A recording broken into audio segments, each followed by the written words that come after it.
When you think of dangerous and life-threatening jobs, real estate agent is not likely to come up high on the list. And yet, at the cost of her life, Lindsay Buziak learned this brutal and shocking reality about her occupation on February 2nd, 2008. In this video, we'll take a look at the details of the startling and cruel murder of Lindsay Buziak, which 11 years later remains just as baffling as when the investigation began. No discussion of an unsolved murder case would be complete without the speculative theories proposed by investigators and web sleuths alike. We'll be comparing some of the most intriguing. Lindsay grew up in and around the community of Victoria, British Columbia. At the age of 24, she was a bright, friendly, and attractive brunette. Working in real estate, she was a natural and logical choice for someone with her charm and kind demeanor. Her relationship with successful realtor Jason Zylo only made her promising future that much more suitable. Loved by family and friends, her father Jeff and mother Evelyn described her as popular and caring, which makes the mysterious circumstances of her unsolved murder that much more appalling. The chain of events begins with Lindsay receiving a phone call in late January 2008 from a woman requesting to be shown a home. Nothing is too suspicious about this on its own. However, a couple of odd details stood out to Lindsay. For one, the caller needed this new home urgently. She wanted Lindsay to show her a home and to purchase this place within 2 days of the couple's arrival in Victoria. Odder still was the excessive budget of $1 million. Lindsay also noted something was off about the caller's accent, something she described as a bit Spanish, but not really. The mystery caller also had reached Lindsay on her personal cell phone, a number not visible or known to new clients. Lindsay saw no reason not to go forward with the showing. However, she was not shy about her doubts and uneasy feelings. She voiced these concerns to her boyfriend, Jason. He encouraged her to move forward with securing the sale. After all, clients who were prepared to readily spend $1 million were precisely the sort of people an up-and-coming realtor should be excited to do business with. However, still feeling unsettled, Lindsay convinced Jason to go to the showing and wait outside just in case something off-putting took place. It didn't take long for Lindsay to find the perfect property for the couple. A 3-bedroom, 3-bathroom home at 1702 De Sousa Place in the affluent suburb of Saanich, BC. It was completely vacant and move-in ready, both specified preferences of the mysterious buyers.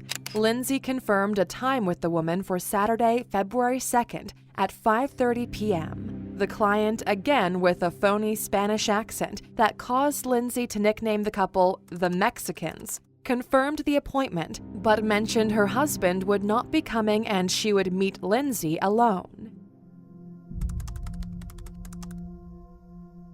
The day of the showing, Lindsay and Jason enjoyed a late lunch together at a restaurant called Sauce, a familiar meeting place where Lindsay was friends with her server. She once again expressed her concern to Jason. Despite the possibility of a fantastic commission on the sale, the situation still made her feel unsafe. Nevertheless, they agreed to go to the showing in separate vehicles and paid the tab for the meal at 4:29 p.m. While Lindsay went home to change, Jason stopped by an auto shop to pick up a friend. CCTV cameras recorded Jason's pit stop at 5:30 p.m. At this rate, Jason was already late for the showing, and he texted his girlfriend to let her know he was running behind schedule. She responded on her personal BlackBerry with, "Okay, I'll see you in a bit. I gotta go. The Mexicans are here." This would be the last text Lindsay ever typed out. What happens next is a series of events strung together by cell tower records, eyewitness accounts, and video surveillance.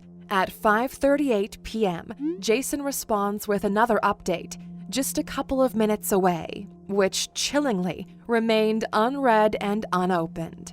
Jason and his friend purportedly arrive on the cul-de-sac street around 5:45 p.m., where he told investigators he saw the front door open and a dark-haired man standing with his back to Jason's vehicle. Sticking to his plan of parking outside the home, he and his friend remain parked across the street for about 10 minutes. According to Jason, he felt he was being too overbearing and nosy, so he drove the vehicle further away to Torquay Drive, still within view of the house, and waited another 10 minutes. A few minutes earlier, before Jason arrived, eyewitnesses at D'Souza Place observe a woman with short blonde hair and a brightly colored pink, black, and white dress, and a tall, dark-haired man in a tan-colored jacket speaking to Lindsay in the driveway of the property. Lindsay accessed the lockbox and entered the home at 5:29 p.m., according to the timestamp on the device. Lindsay's BlackBerry pocket-dialed a call to a random number in her contacts at 5:41 p.m. This is around the time investigators estimated the mysterious couple attacked Lindsay. Inside the home, the crime scene tells the story of Lindsay's final horrifying minutes. The young woman had been stabbed more than 40 times. Her injuries suggest she was attacked from behind and by surprise, as there are no defensive wounds present. There was also no sign she had been robbed or sexually assaulted. The terrible mutilation that occurred suggested to investigators that whoever had carried out and orchestrated this crime wanted very badly to hurt and kill Lindsay, probably for very personal reasons. Her body was discovered after Jason texted her, "Are you okay?" and did not receive a response. Leaving his vehicle, he attempted to enter through the front door but found it locked. Looking through the panes of glass in the door, Jason saw Lindsay's pair of shoes. This strange and unnerving sight prompted him to call 911 at 6:05 p.m. as his friend searched for another point of entry. The friend found a way in through the backyard, and Jason hung up the phone to join him. The two men made their way up to the second-floor master bedroom to find Lindsay in a pool of her own blood. Jason's companion phoned 911 again. The time is 6:11 p.m. By this point, emergency responders arrived and paramedics pronounced Lindsay dead at the scene. A number of details suddenly appear strange and unsettling under scrutiny, and new revelations and possible connections have produced many theories over the past 11 years. In their investigation, Saanich Police discovered the following. Regarding the couple, it was discovered that the phone used to make the initial call to Lindsay was purchased in Vancouver months before the murder and had only been used to contact Lindsay. In fact, the suspected burner phone was only activated for use in January, registered under the false name of Paulo Rodriguez. Even more suspicious, the phone has not been used since Lindsay's murder. The crime scene produced no DNA evidence or fingerprints, and the murder weapon was never recovered.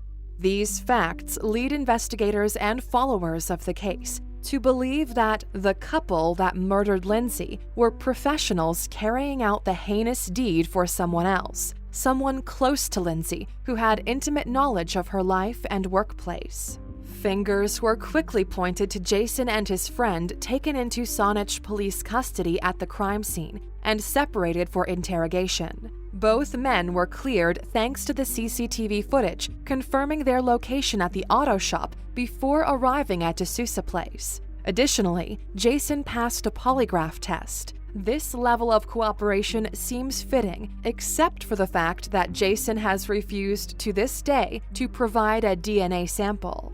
This fact, coupled with a few other unsettling coincidences, have convinced several members of the public that Jason Zylo is not as innocent as he seems. For one, several avid followers of the case, including Jeff Buziak, Lindsay's father, question Jason's decision to remain in his car even after seeing the male suspect in the front door and not receiving any more texts from Lindsay. As if that were not enough, circumstances within the wealthy Zylo family suggest that Lindsay could have been privy to information that her boyfriend's family may not have wanted her to know, such as possible shady financial dealings and longtime friendships with local black sheep personalities. Unrelated to the Zylo family, and perhaps the biggest curveball connection associated with the case, is the theory that Lindsay was murdered for her alleged connection to a drug cartel.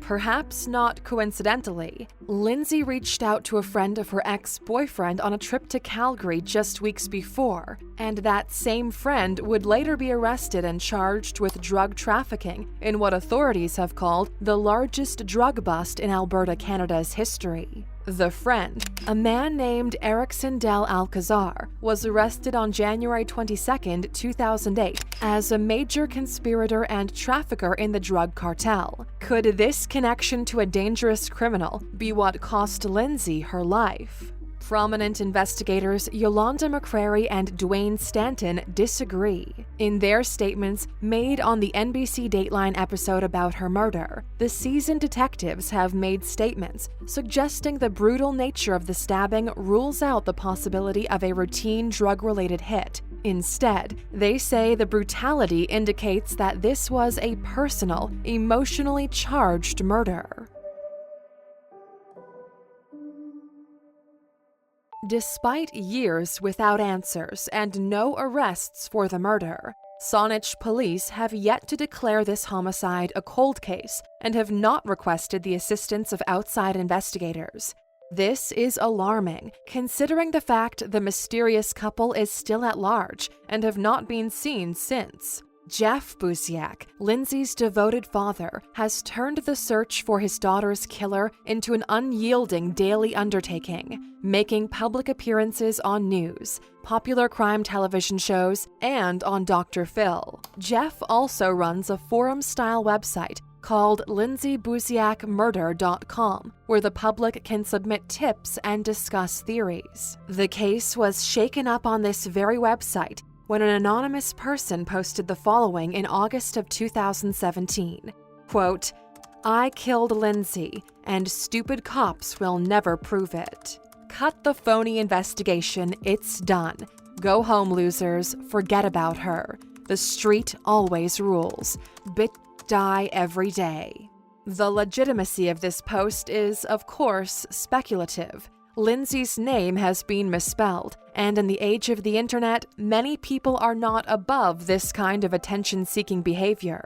This past February, Jeff's friends and family commemorated Lindsay's death with an annual walk of remembrance, a yearly reminder of the tragic and cruel crime that was committed, and the many years that have passed as it remains unsolved. What are your thoughts on the Lindsay Buziak murder? Was she killed by a vengeful and controlling boyfriend, a victim of association with a dangerous drug cartel? Or do the facts presented tell a different story entirely?